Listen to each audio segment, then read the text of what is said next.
Para ma-verify kung talagang nawawala si Wolverine o hindi, nagpa siya ang Deadpool na gumamit ng pala upang hukayin ang kanyang libingan.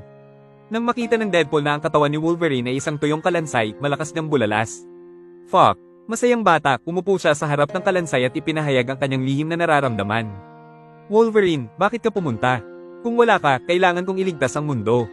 Bago pa niya matakasan ng sakit, bumukas ang manipis na pinto sa likod niya. Isang grupo ng mga sundalo sa pamamahala ng oras ang lumitaw. Iniunat ni Deadpool ang kanyang ulo upang suriin at natuklasan na sila ay dumating upang hulihin siya para sa paglalakbay sa oras. Nakakagambala sa ayos ng espasyo at oras, paglabag sa mga panuntunan sa pamamahala ng oras, alam na hindi makakatakas ang isang tao. Agad na hinawakan ni Deadpool ang skeleton ni Wolverine at tumalon palabas. Ito ang unang pagkakataon na nakipagtulungan ng Deadpool kay Wolverine sa ganitong paraan. Kinuha niya ang isa sa mga tadyang ni Wolverine, nakakagulat ang mga mangangaso ng oras pagkatapos ay bitawan ito. Ang isang mangangaso na hindi nakatakas sa oras ay nawala ang kanyang buhay. Agad na nagtipon ng mga natitirang mangangaso.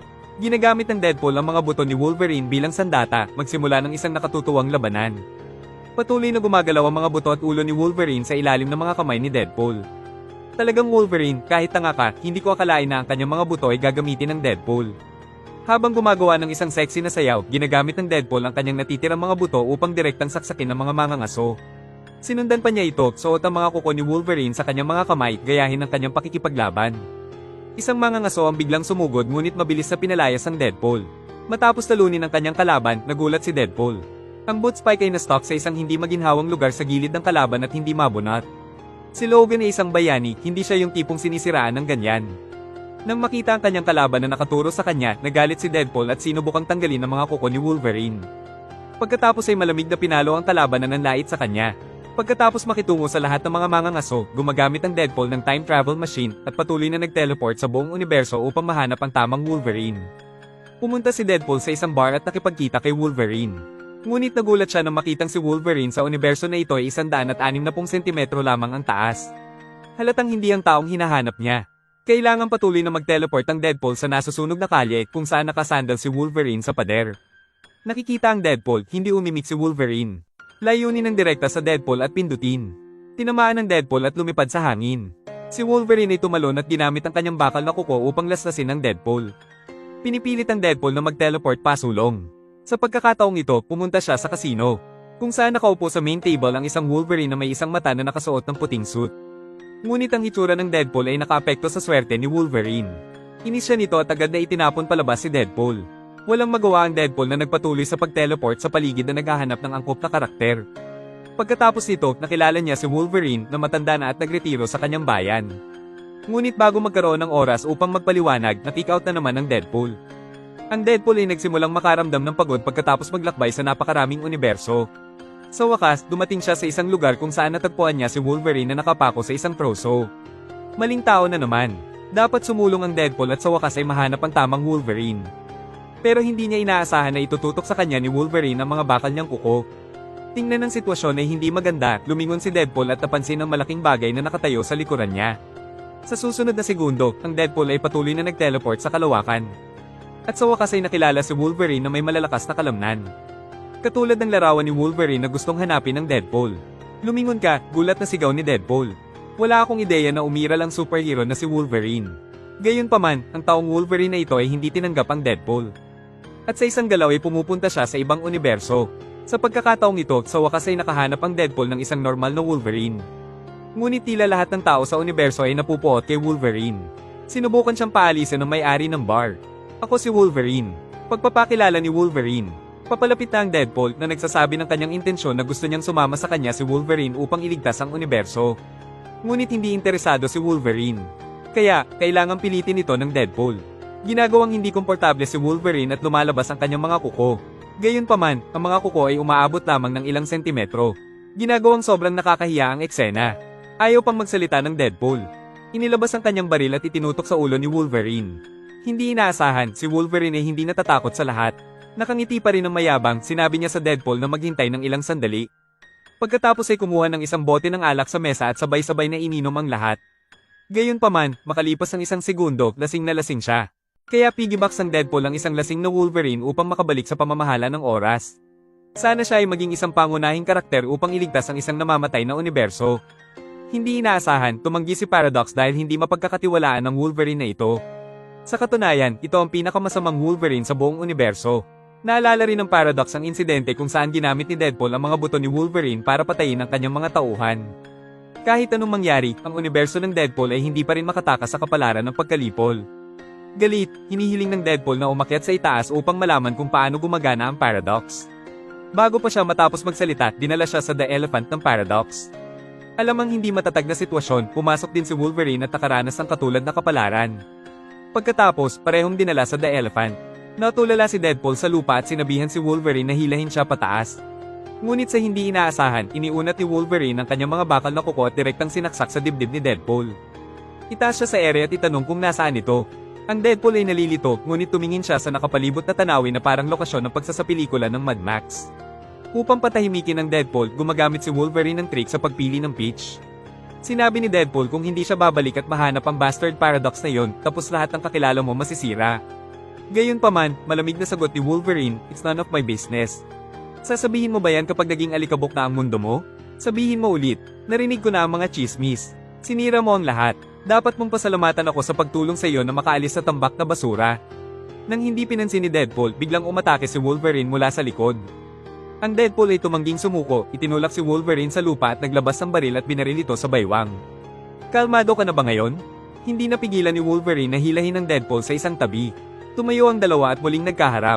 Parehong may kakayahan ng dalawang tao na pagalingin ang kanilang mga sugat. Sino ang magiging mas malakas sa huli? Si Wolverine ay lumalaban gamit ang kanyang bakal na kuko. Inilabas ni Deadpool ang kanyang sandata, mag-load ng mga bala na may mga makukulay na operasyon tulad ng sa screen. Nakaharap sa bala, si Wolverine ay sumugod na nakadapa at mabilis na gumapang sa lupa. Gamitin ang bakal na kuko upang putulin ang sandata ng Deadpool sa kalahati. Nang walang armas na natitira, agad na inilabas ni Deadpool ang kanyang katana para harangin ang pag-atake. Binawi ni Wolverine ang kanyang mga kuko, direktang nakatutok sa mukha ni Deadpool. Iniiwasan ng Deadpool ang mga pag-atake gamit ang mga flexible na paggalaw. At ang dalawa ay nag-away ng pabalik-balik, wala pang nanalo o natalo. Sinamantala ng Deadpool ang pagkakataon at agad na tinamaan si Wolverine. Ibinaba ni Wolverine ang kanyang bakal na kuko, nagnanais na mabawi ang tagumpay, ngunit muling sinaksak ng Deadpool. Wala na ang espada ni Deadpool at ibinagsak ni Wolverine sa lupa.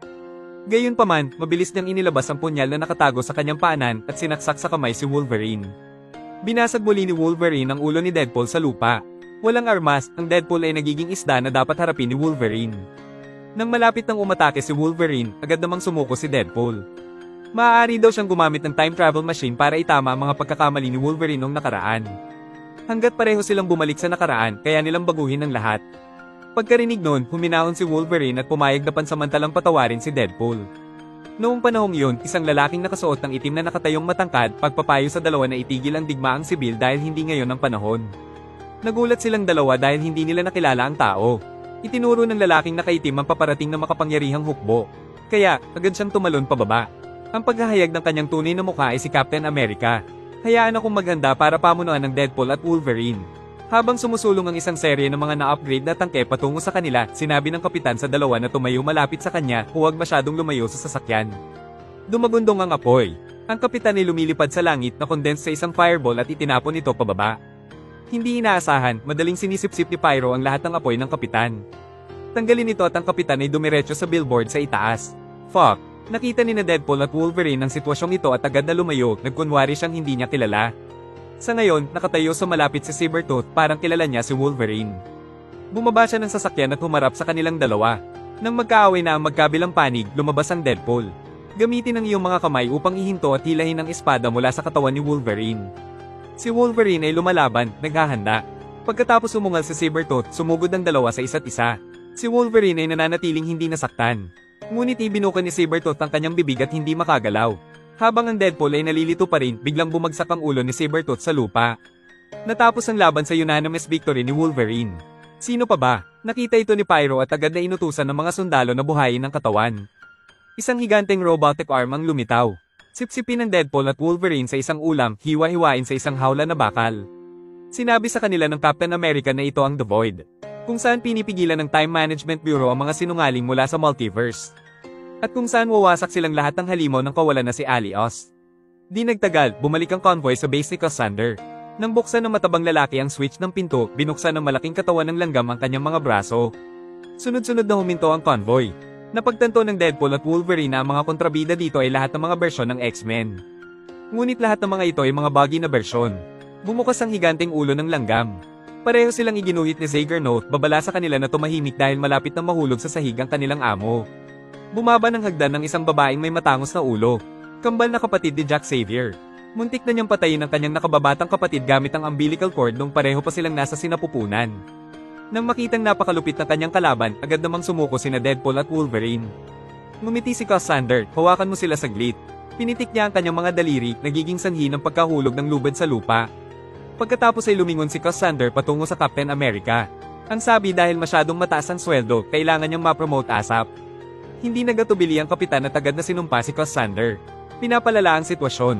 Ang kanyang mga salita ay napakasakit at malupit na umabot pa sila sa Deadpool. Dapat ding sambahin ng mga taong may matatalas sa dila. Sinubukan ng kapitan na ipaliwanag na hindi niya sinabi yon. Na ito ay sariling imbensyon ng Deadpool. Ngunit sa huli ay hindi pa rin bumuti ang sitwasyon. Dito nagtatapos ang episode ngayong araw. Mangyaring pindutin ang follow para maghintay sa susunod na episode.